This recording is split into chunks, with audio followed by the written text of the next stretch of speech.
Okay, as people keep coming in, we'll just get started with some housekeeping notes. So we'd like to begin, first of all, thank you for joining this webinar, and we're beginning with an Arctic Lands Acknowledgement, which is adapted from the IASC State of the Arctic Report for use in our webinar today. The circumpolar Arctic is the contemporary home to many different Indigenous peoples. Wherever you may be participating in this webinar, we honor and recognize the place-based knowledge of Arctic Indigenous peoples and their ancestral and contemporary stewardship of their homelands, and we welcome you to do the same. So thank you all for joining us. This webinar is being recorded and will be posted to the European Polar Board YouTube page and shared on the ASM3 website. The microphones and cameras of the audience are automatically off. If you're having any trouble technically, you can use the chat box and ask for assistance, or you can see the Zoom website support pages, and a link for that will be posted in the chat. The full program is also available on the ASM3 website, and a link to that will also be posted in the chat. So any questions that you have that come up, especially for our speakers, we ask that you type those directly into the Q&A box. That's easiest for all of the speakers to see it and respond, and we will have a short Q&A at the end where all questions will be addressed. So again, use that Q&A box, not just the regular chat box for any questions you have. Just to sort of give kind of an overview before we start, so this ASM3 science process is really what has resulted in this, partly in this webinar series. We've solicited updates on Arctic science and research from many different channels. Countries, Indigenous peoples organizations, and international organizations, including the working groups of the Arctic Council, have submitted project updates, new projects, and a survey on international cooperation through the ASM3 science process. So additionally, we have solicited feedback through online surveys and through research community workshops. And then our Science Advisory Board has reviewed all of this science submitted through this process. And that's really what we're trying to share through this webinar series in a free, open, and public platform for everyone. So we are getting very close to the actual ministerial of the Arctic Science Ministerial. It's to be held in May in Tokyo. And as it draws closer, we are now starting to wrap up all of the final products of the ASM, which is a result of the science process. So we are finalizing the collaboration of all the countries on the Joint Statement of Ministers, which also included input from the Indigenous peoples organizations engaged in the ASM process. And the final report is being developed, which we're planning to share more online resources and recordings from the webinar series, a research page on international research opportunities, and the Arctic Research Overview submitted by the participants, as well as sort of a new idea, which is sharing a project-based database on the science submitted through this process. So that's all that's happening right now, and we're getting close to the end, but we have a few more webinars left in this series. So today we're looking at theme 4, strengthen. And to get really into the theme, I'd like to introduce our moderator for today, which is Andrey Petrov. Andrey is the president of the International Arctic Social Sciences Association, better known as IASA, and serves as a member of our ASM3 Science Advisory Board. So Andrey is going to provide an overview of theme 4 before giving the floor to our speakers. So with that, Andrey, please take it away. All right, thank you, Lindsay. Thank you very much. It's excited to be part of this webinar and share some of the work that the Science Advisory Board was doing. And also we have a few exciting projects to report, in a few minutes. But as Lindsay said, I mean, my task here first is a little bit introduce this area and share what the Science Advisory Board has been up to and our kind of main thoughts and conclusions. Next slide, please.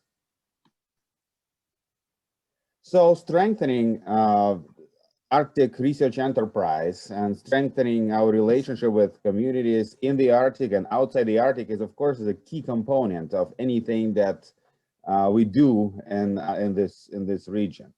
The Arctic scientific community recognizes that there is a urgent need to invest in capacity building, whether it's a local capacity building in the communities or capacity building in science itself, in education, in networking, and being connected to Arctic communities, but also ensuring our connection to the global community so that issues in the Arctic and research in the Arctic is a part of a global knowledge domain. And in that context, it was important for us in the Science Advisory Board, but also in general for the Arctic Science Ministerial team to emphasize that as one of the 4 sort of main pillars that we are discussing as a part of the ministerial. So that was sort of the basis for looking into that. So the call, as you know, been made to a variety of jurisdictions to send their projects, to share their research achievements over the last several years.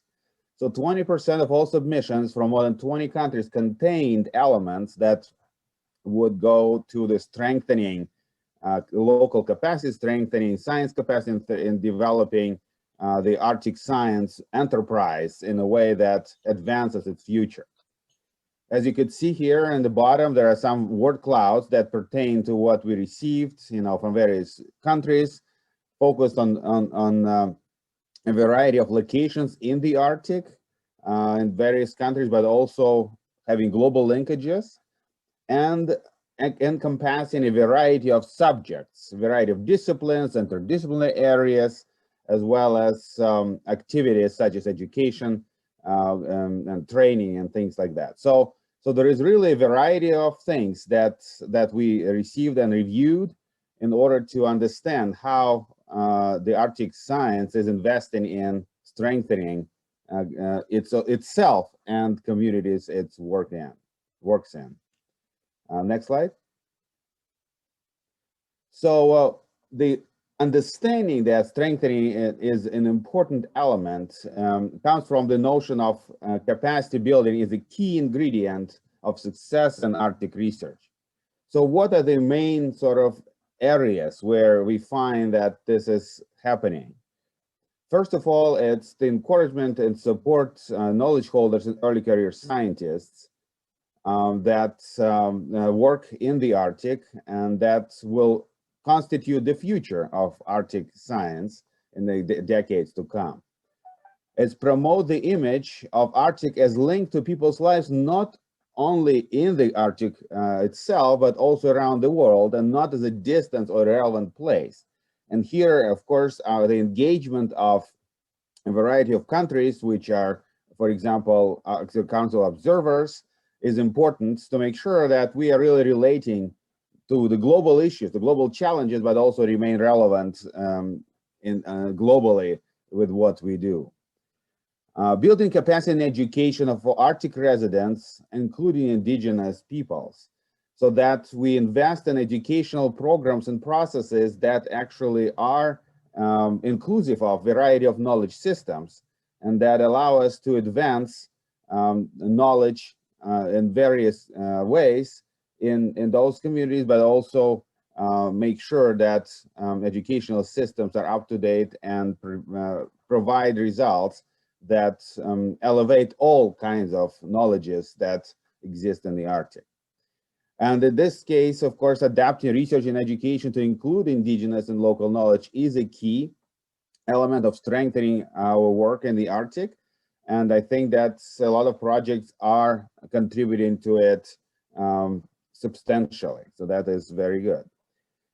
And another element is that we, of course, can't just talk about it without rethinking what happens to Arctic science in the post-COVID world and how it will change and how do we build resilient science enterprise that would exist in different and difficult circumstances during and post-COVID or potential other pandemics, which of course also needs to be reflected in our capacity building.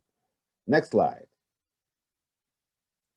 So what do these projects that we reviewed emphasize? First of all, emphasis on strengthening and capacity building itself as a part of research project is important, but also important as a standalone goal. So some projects really incorporated those elements into their research goals, and others just were standalone that focused specifically on addressing strengthening of the educational in various other capacities.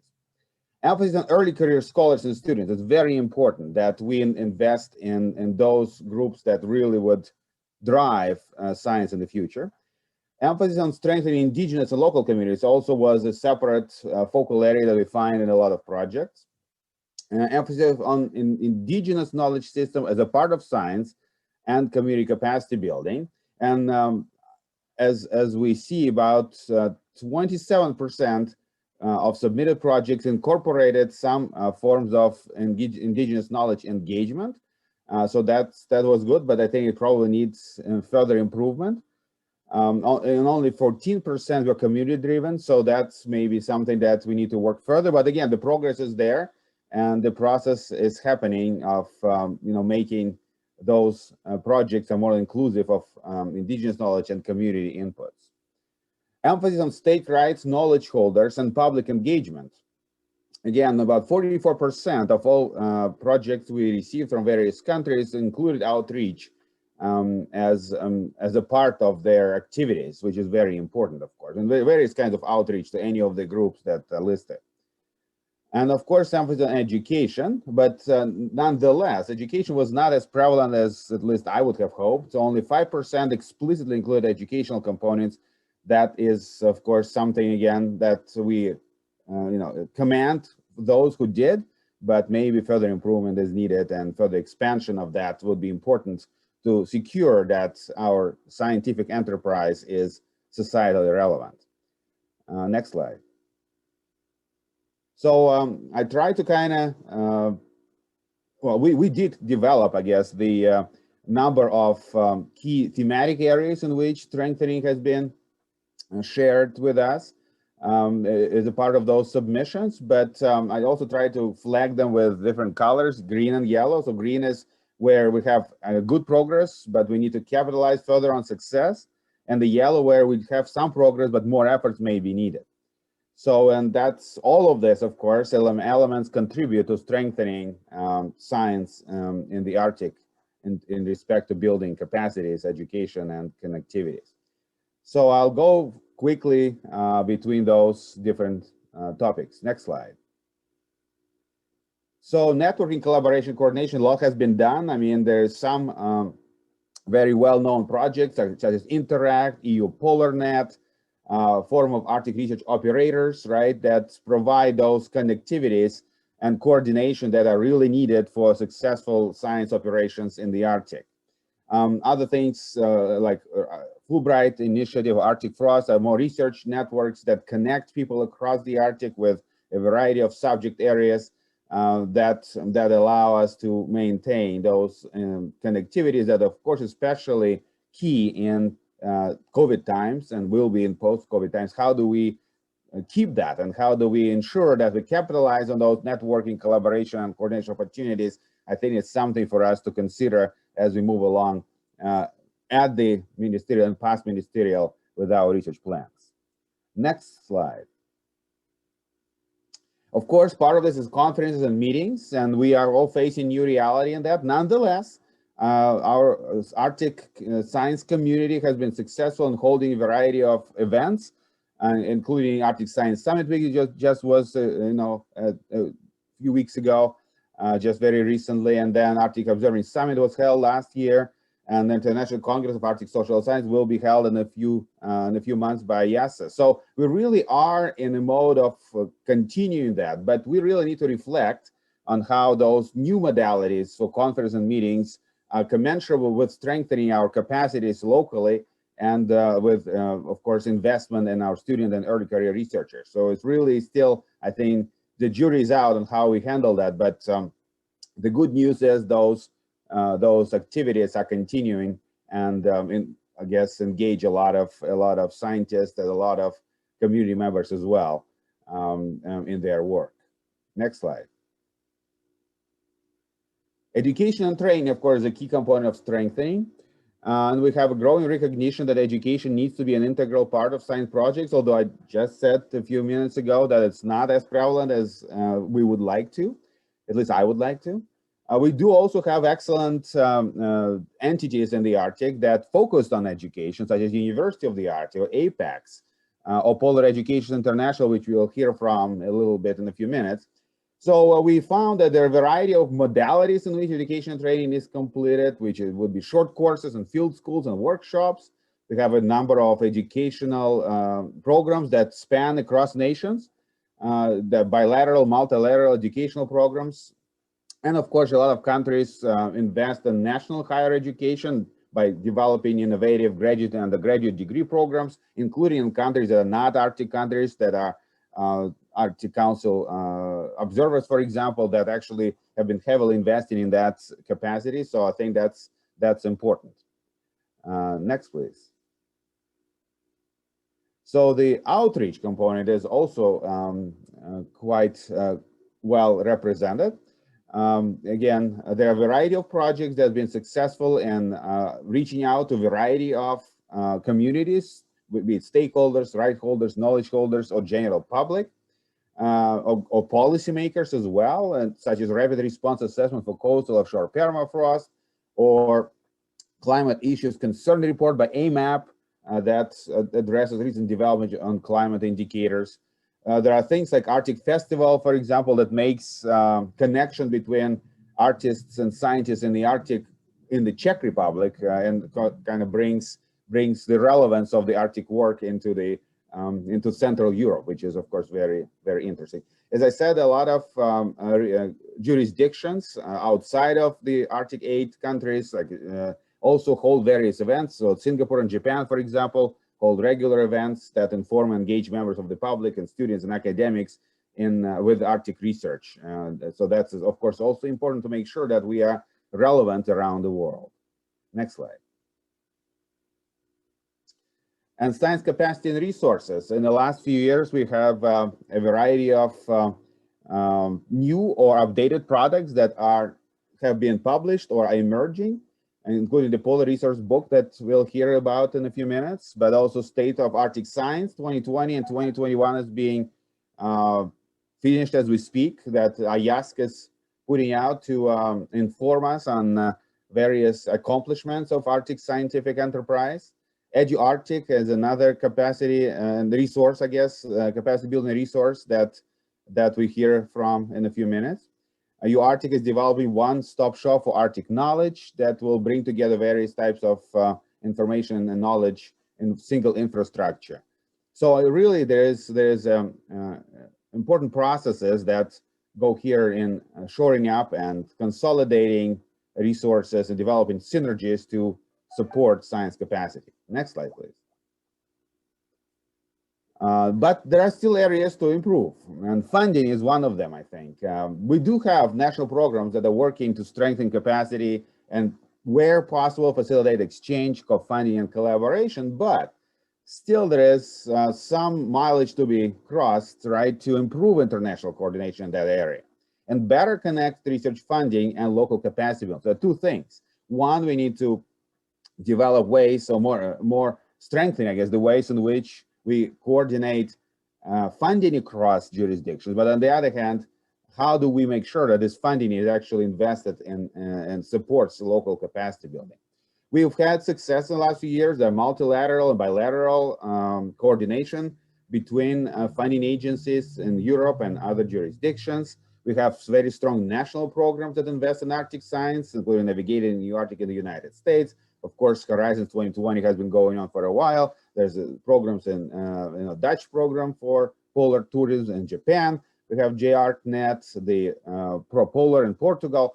But again, I think this is excellent that those jurisdictions invest heavily in Arctic science or increasing their investment, but across the board and multinational coordination would be, of course, even more important in the coming years, and that we hope it will be strengthened further. Next slide, please. indigenous local capacity building. Again, there is a growing recognition and a growing number of projects that focus on building capacity in the Arctic, both as a region as a whole and specifically in indigenous communities. This said, we do have need to emphasize this further and to make sure that that becomes part of most projects and all projects that work on indigenous homelands and home waters.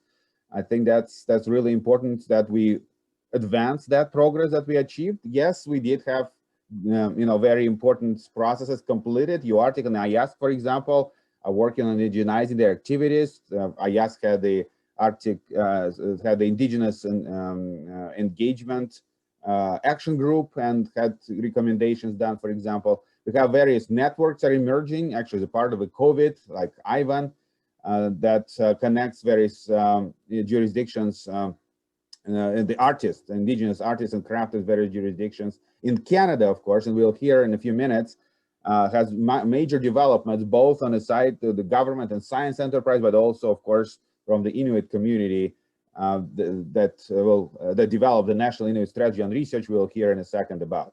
But again, there's a lot of progress here, but we need to advance further. Next slide.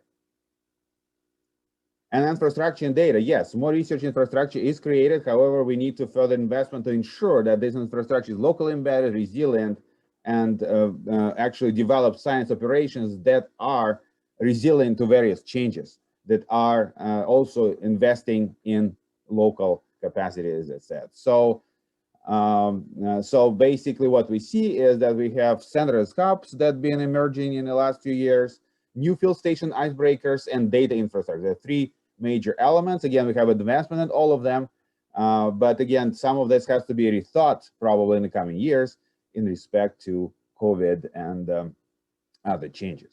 So with that, I think next slide, I think that's my last slide.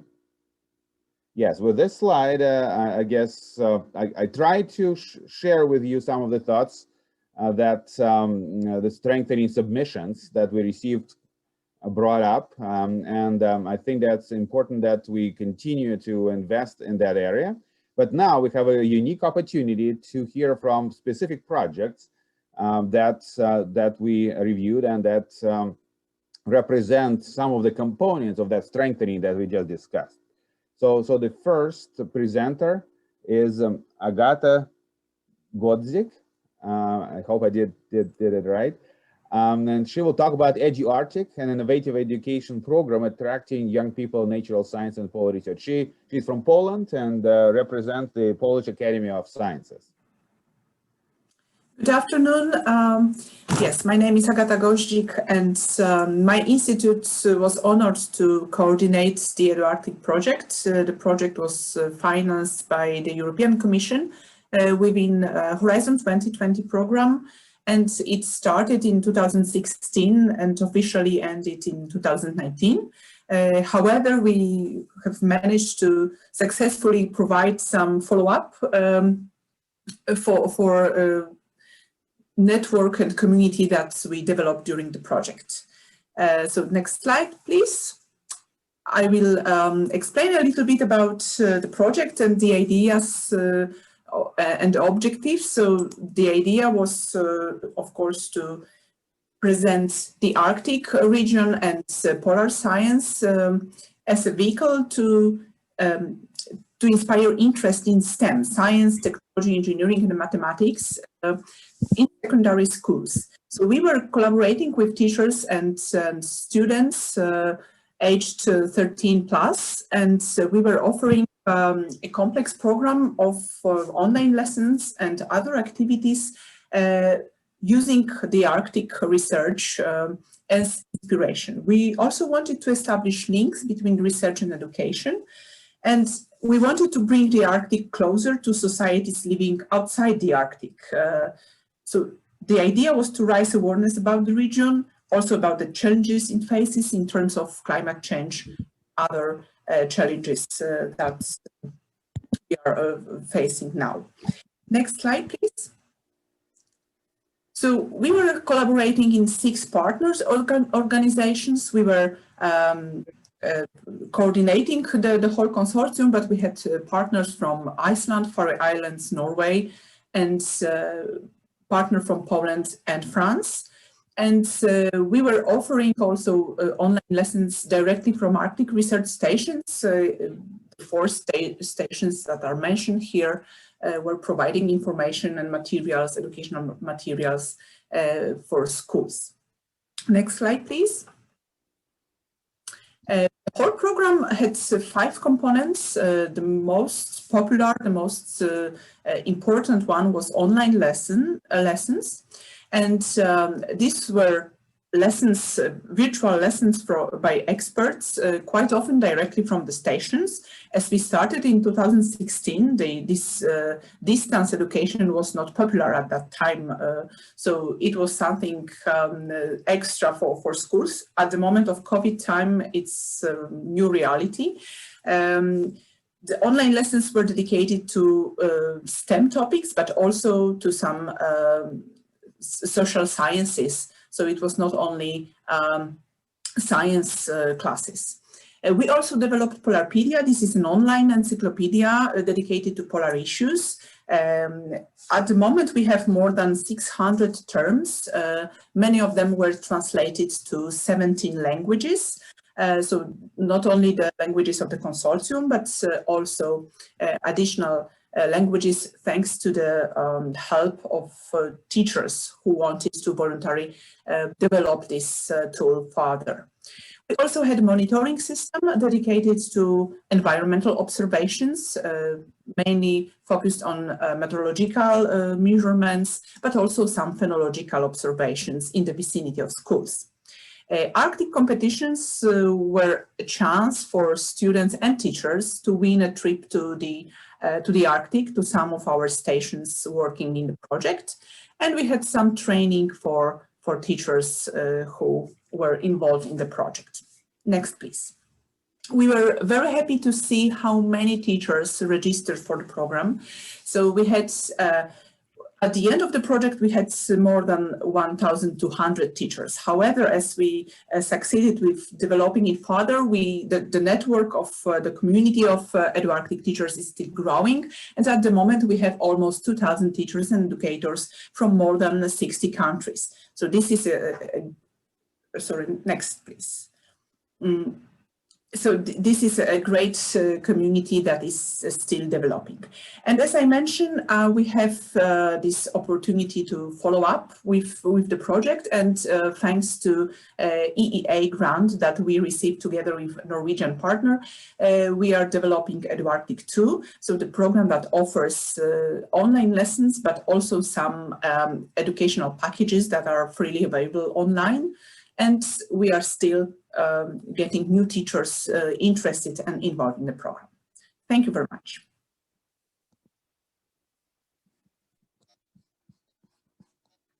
Okay. Okay, thank you very much, Agata.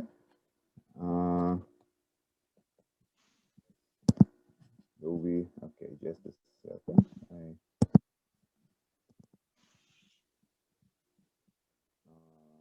Do we have the presentation on? Is it just me? Yeah, it looks like it's ready to go, Andrey. Maybe I can see your screen is freezing a little bit, so things might be slow for you. So next up we have David Arthurs, who's going to be discussing the Polar Thematic Exploitation Platform. Great, thank you, Lindsay. I'm here to talk about data infrastructure as one of the topics Andrey mentioned. Next slide, please. So we're all fortunate to be in an environment with unprecedented amounts of data about the Arctic, and the question arises, what do we do with all this data? How do we handle it? The traditional model of downloading data is basically going to break the internet. The quantities are so great, and a number of organizations have tried to figure out what to do about this. ESA's response are what they call their thematic exploitation platforms. There are 7 of these, and one of them is focused on polar data. That's the one that I'm responsible for.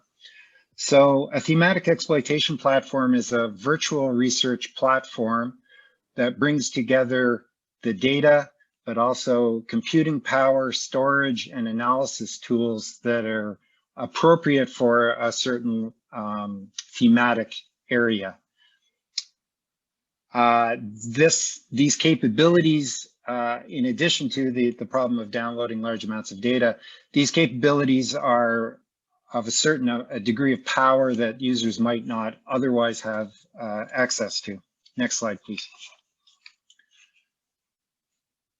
So our thematic exploitation platform is called Polar TEP. It provides polar relevant data, tools, and processing in the cloud. It allows users to bring their algorithms to the data or to use algorithms that we provide for them on the platform. We see ourselves as a central hub in the polar data ecosystem. We're not doing everything. We collaborate closely with other data portals, developers of data processing chains, etc.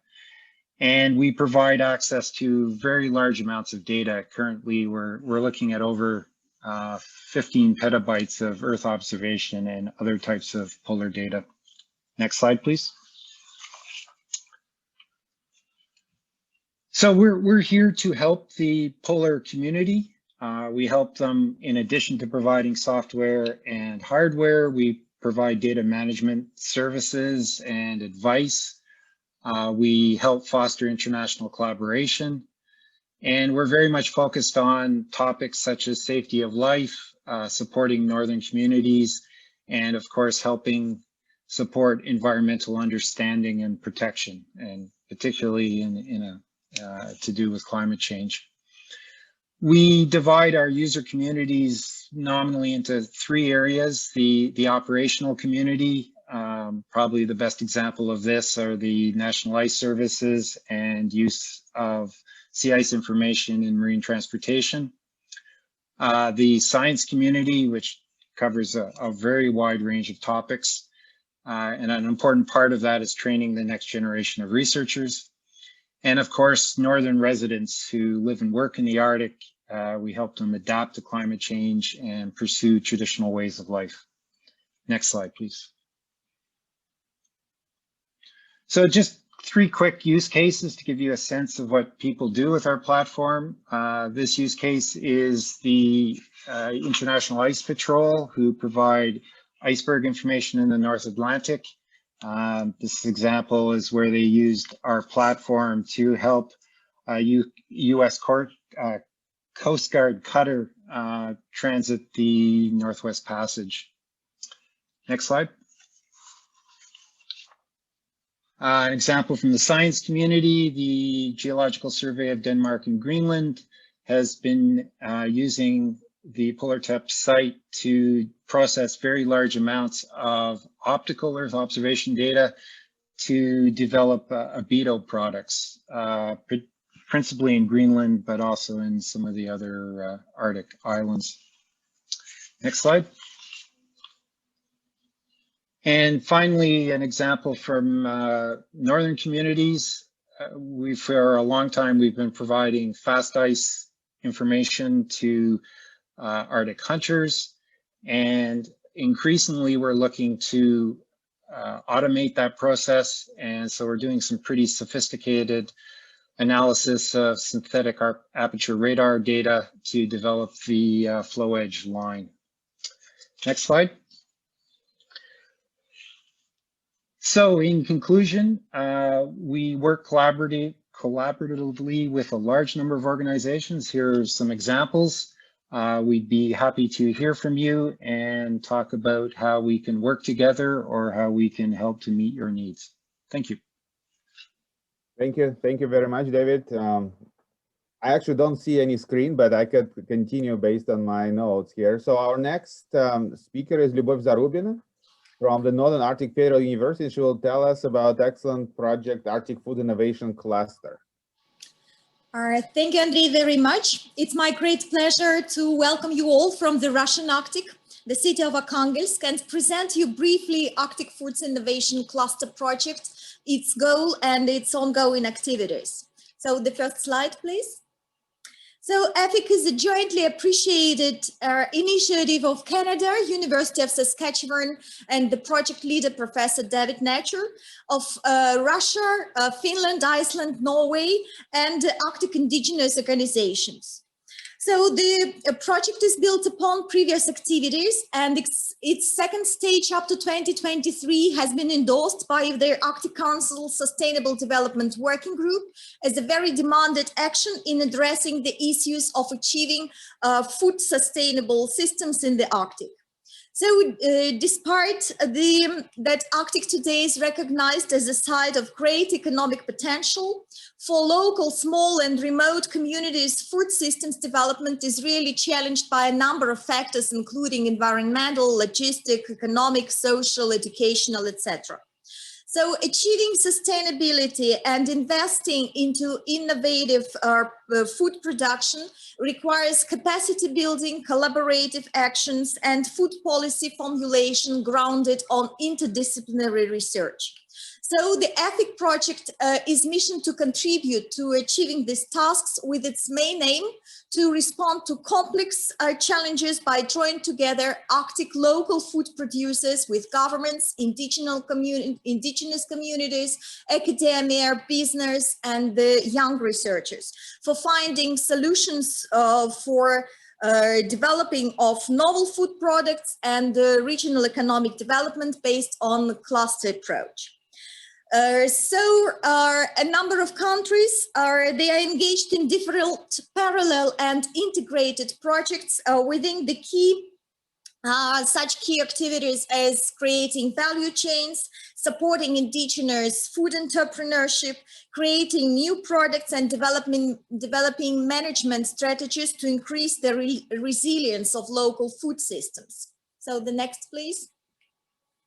Since capacity building is really critical in fostering food transformation and food innovations, Arctic Food Policy Research and Action Network is designed in the project as a tool to support knowledge transfer for local capacity building and enable policy formulation based on quality research. So this network, serving as a kind of think tank, it seeks to mobilize knowledge and expertise, including the knowledge of our local and indigenous communities, and provide multidisciplinary research to support policy decisions. Also, it's very important to meet the requirements of each local community, and that is why analyzing food policies on all the levels is very important to make them tailor-made to specific needs of the Arctic residents and to make the results available for the project beneficiaries and stakeholders. So we are launching for the next 2 years a series of webinars with very interesting and variable topics, including food culture, food identity, marketing, branding, storage, mobile food laboratories, food policy, and etc. The next one. So each country is focusing on this or that topic. As for the Russian part of the project that we launched in 2019, this is mostly focused on the key 4 areas, including agroforestry development, biotechnology, use for making novel products, supporting local entrepreneurship, and solving food security issues. For example, in cooperation with our Finnish partners and supported by the grant of Arctic Cross-Border Cooperation Program, we are introducing best agroforestry practices, combining agricultural and forest management technologies, and identifying scenarios for multi-use of non-wood products such as berries, herbs, mushrooms, plants, etc. So our researchers are engaged in mapping the yields of wild plants and are planning plantations, berry plantations in the local communities to increase the local markets. Another sub-project, for example, is aimed at improving their technology of extraction and processing of the white sea algae and planning artificial cultivations of seaweed and creation of new pharmaceuticals. The next, please. So securing Arctic food systems for the benefit of the locals, it's really an ambitious goal which demands multifaceted solutions and a diverse network of partners. So this year, the Center of Excellence called the Russian Arctic has been established at our university within the Russian governmental Arctic program. And it is intended to facilitate innovative and technological development of the Russian Arctic in its prioritized fields listed in cooperation with our national and international partners. So we see this Center of Excellence as an efficient platform for capacity building and networking within the AFIC project and within the tasks to be solved under the Russian chairmanship program in the Arctic Council. And we invite our partners to join the efforts and to strengthen them and to increase resilience of the food systems for the Arctic residents. Thank you very much. Thank you very much, Lyubov. Very, very interesting. So our next speaker is Team Argetsinger from ITK, which is a national organization of Inuit in Canada, and he'll share with us the information about a national Inuit strategy on research that's been developed recently. Tim? Sure, thanks, Andrey. Next slide, please. My name is Tim Argetsinger, and today I'm going to be sharing about the National Inuit Strategy on Research. ITK is the National Inuit Representative Organization in Canada. Next slide, please. So this is just a map of Inuit Nunangat. This is the Inuit homeland in Canada. You can see the 4 Inuit regions, starting from the Inuit Nunangat, the Inuit settlement region on the left, heading east, Nunavut, Nunavik, and Nunatsiavut. So this is a significant land area within Canada. It's approximately 1/3 of Canada's landmass and more than half of its coastline. In fact, almost all of Canada's coastline is located within Inuit Nunangat. There are 51 Inuit communities. Inuit are one of 3 Indigenous peoples recognized in Canada's Constitution, along with the Métis and First Nations. And importantly, Inuit are rights holders in the area of research, and in Canada, we are not stakeholders. Inuit also live in Northern Alaska and in Greenland. Next slide, please. This is just a slide of ITK's governance structure. So the 4 regions that I just talked about, each of those 4 regions has Inuit in those regions have settled an Inuit Crown land claim agreement with the federal government. And those agreements are what determine the rights that have been affirmed and the obligations that different levels of government have within each region. To summarize concisely, ITK is overseen and directed by the 4 Inuit land claims organizations that you see toward the bottom of the screen. And representatives from each of those regions form the National Inuit Committee on Research, which is the committee that advised the development of the strategy. Next slide, please. So what the National Inuit Strategy on Research does is reflected in 3 of these bullet points. It was released in 2018 along with a corresponding implementation plan. It outlines a number of objectives and actions that are intended to improve the way Inuit Nunangat research is governed, resourced, conducted, and shared. It defines expectations for the role research in the regions and communities should take place. And it identifies areas for partnership and action between Inuit and the research community, as well as between Inuit and governments. It's trying to solve 3 main problems. Those problems in Canada are that there are multiple federal departments that are involved in Inuit Nunangat research that conduct and fund research. And oftentimes those departments and those programs and initiatives are not coordinated.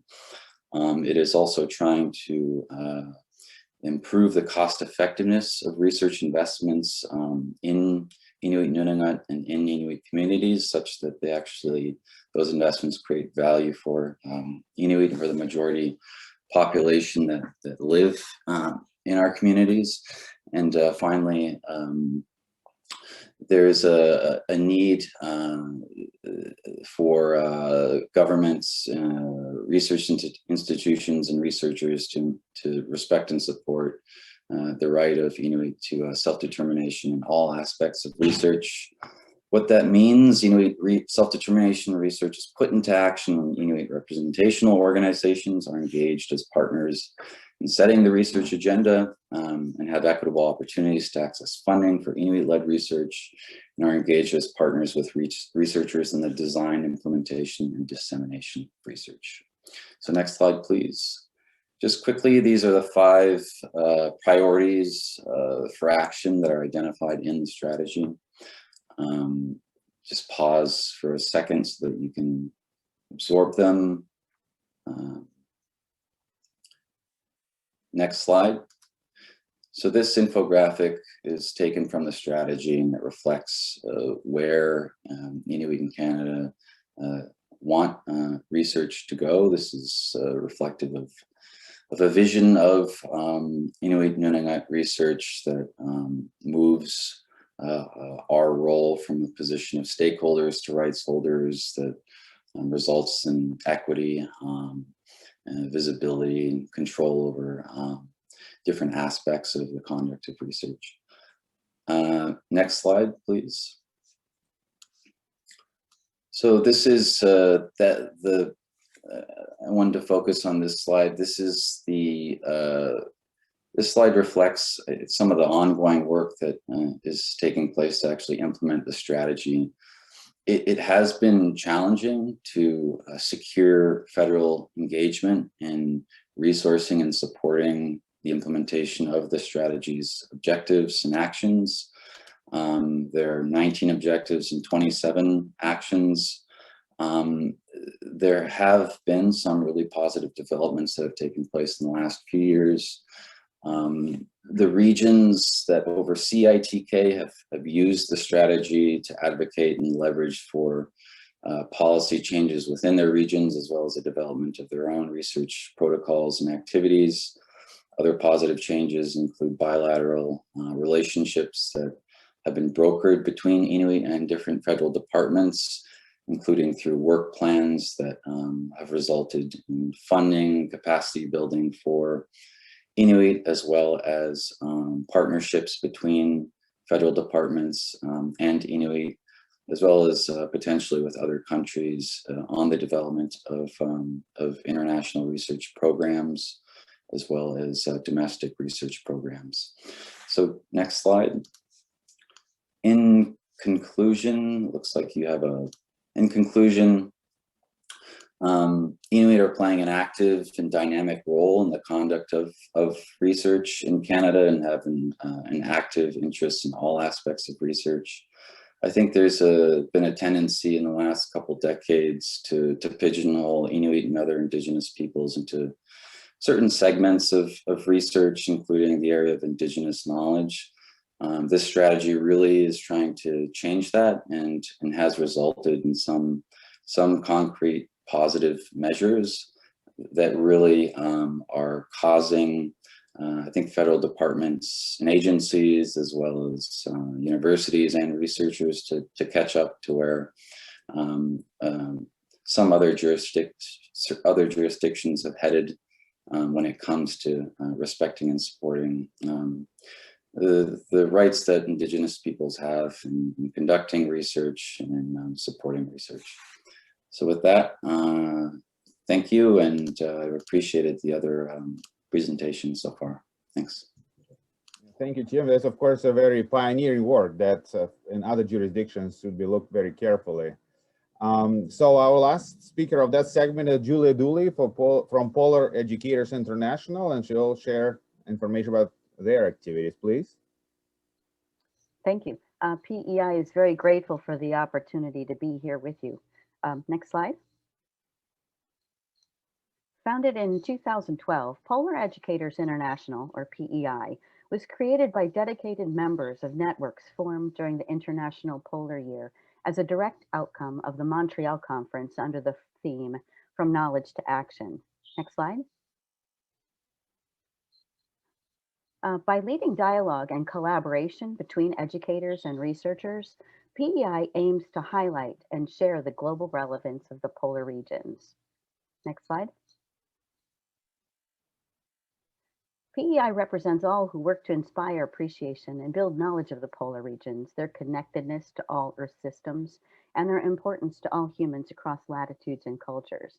A PEI member is anyone interested in making the poles accessible, promoting understanding and stewardship of the polar regions, and seeking to grow polar literacy. Our community of scientists, educators, graduate students, community activists, museum educators, policy researchers, digital communicators, early career scientists, artists, cruise ship citizen science practitioners, and myself, school classroom teachers. We work together to accomplish our goals and the education of future global leaders. Next slide. The 3 C's of PEI's core strengths are how we connect the qualities of scientific and educational organizations, defining our unique position, which allows us to provide a deeper understanding of current polar sciences to a global audience. Next slide. We are deeply committed to PEI's ethos and wish to see it expand, reaching an important place of influence. This ambition can only be fully achieved if we have a secretariat to take care of the daily running of PEI, leaving its members the freedom to increase its influence in the polar world and the world of education in its widest sense. Whichever institution is in a position to host a PEI secretariat will gain the experience of a large number of educators coming from diverse backgrounds and qualifications, but with a common goal: to make polar science in the polar world available and to grow partnerships with Arctic and Indigenous organizations.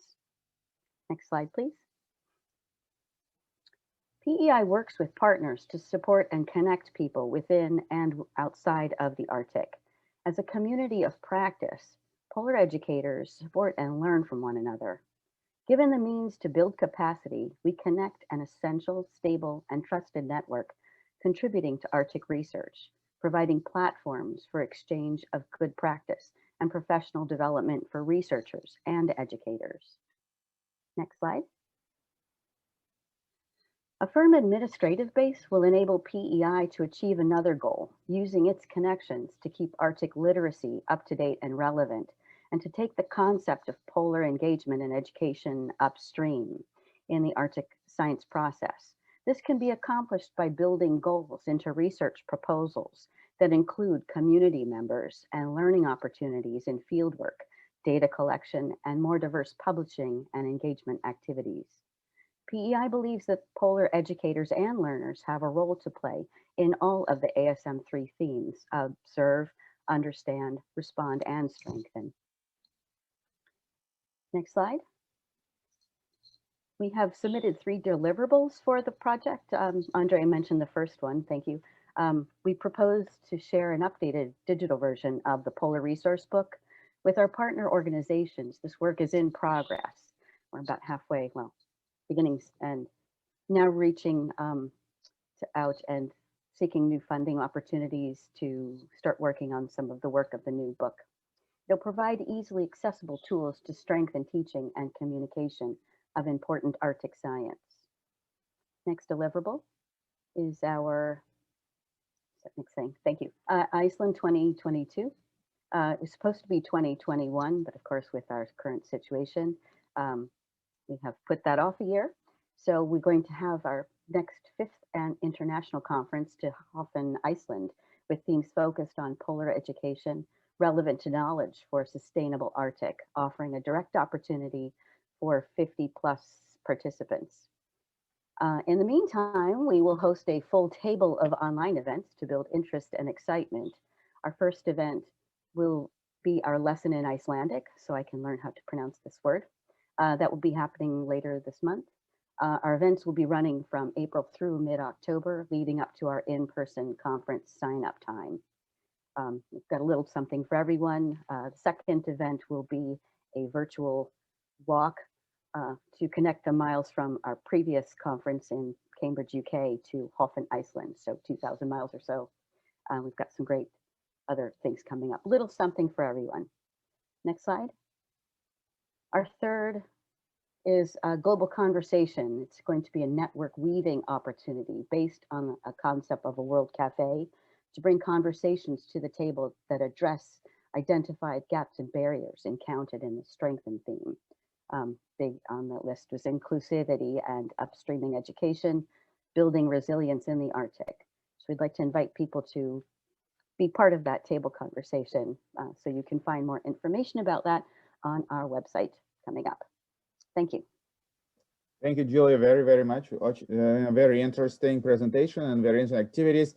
I just want to say for a second that there are some questions, Q&A for some of the speakers, if we could check and maybe respond.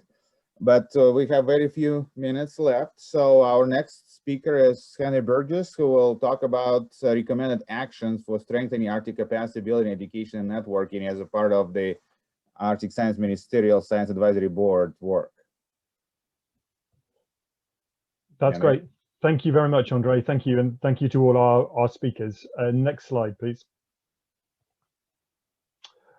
So I don't want to take too long because I'm very conscious of leaving some time for Q&A.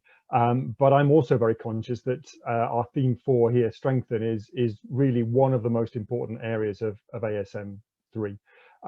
It's about moving from observations and understanding and how to respond to those in order to have a kind of increasing our ability to have a stronger and longer lasting impact. And it's clear from many of the presentations that we've heard already that the core messages about education and capacity building and Indigenous engagement and empowerment are already there and are loud and clear.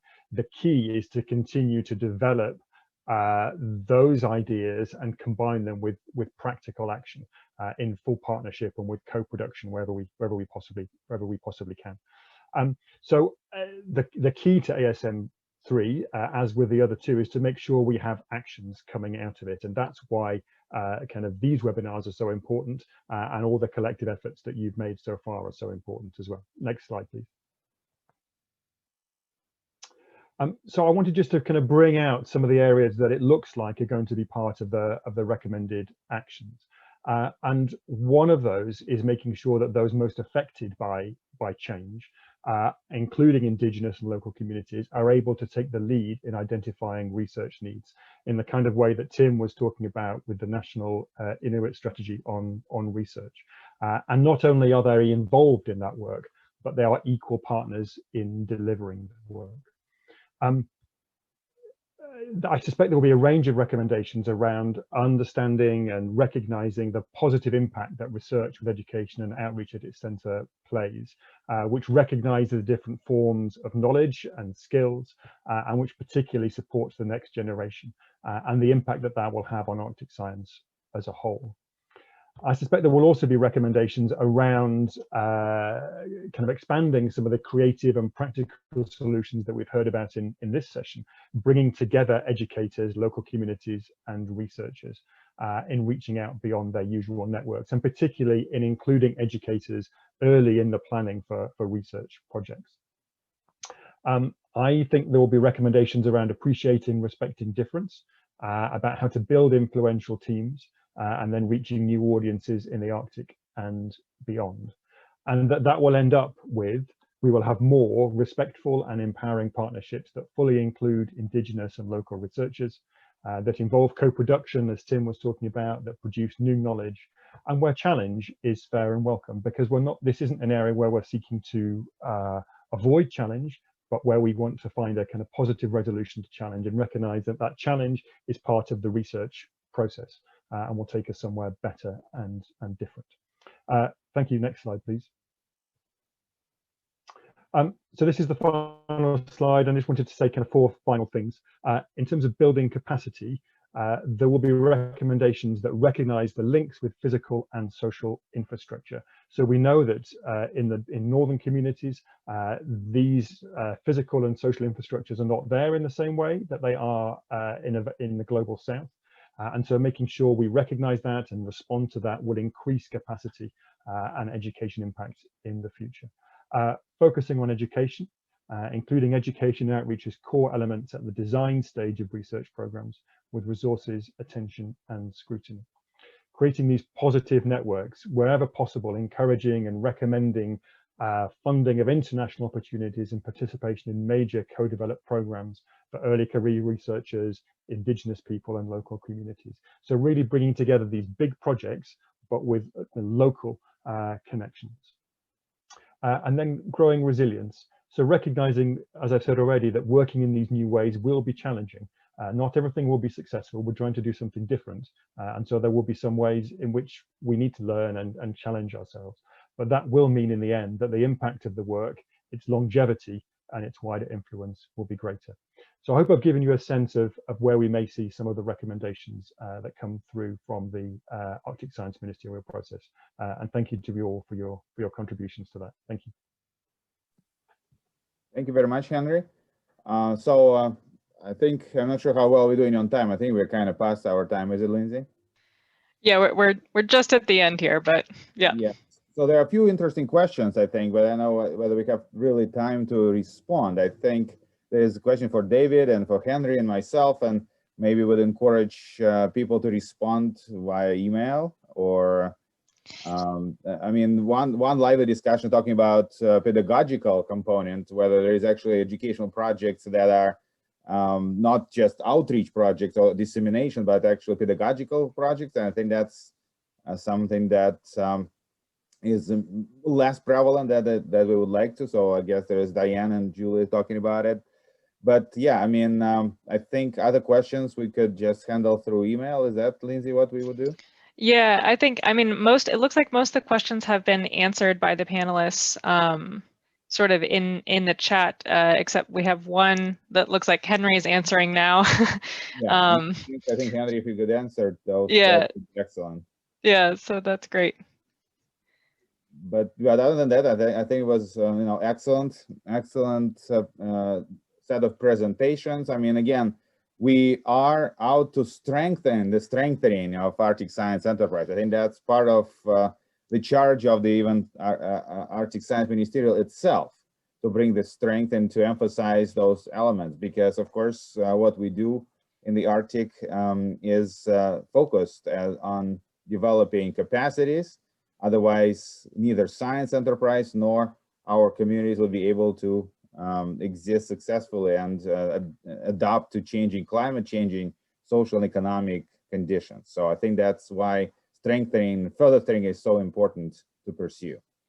Yeah, indeed. Thank you, Andrey. And, thank you to all of our speakers just for their wonderful presentations, and to our Science Advisory Board members, Andrey and Henry, for giving those great kind of overviews of what we've learned and where we're going with this. And, with this theme for this webinar, this was meant to be the last theme-based webinar with that theme of strengthen. And you could almost think about this whole series of starting with that one, because of course, that's also just the building block for everything that we're doing in Arctic research. But we actually have one more webinar left. So we rescheduled our Theme 3 webinar, which was meant to take place in March. It's been rescheduled for April 15th. And that one actually starts at 4 p.m. UTC. So we hope to see you all there. You can register for it on the ASM3 website, and the program is there as well. So that's where we're going next. And again, if you have further questions, feel free to reach out to the ASM3 organizing committee. And again, just thank you, to all of our speakers, and to Andrey and Henry especially, for your contribution. So thanks all for participating.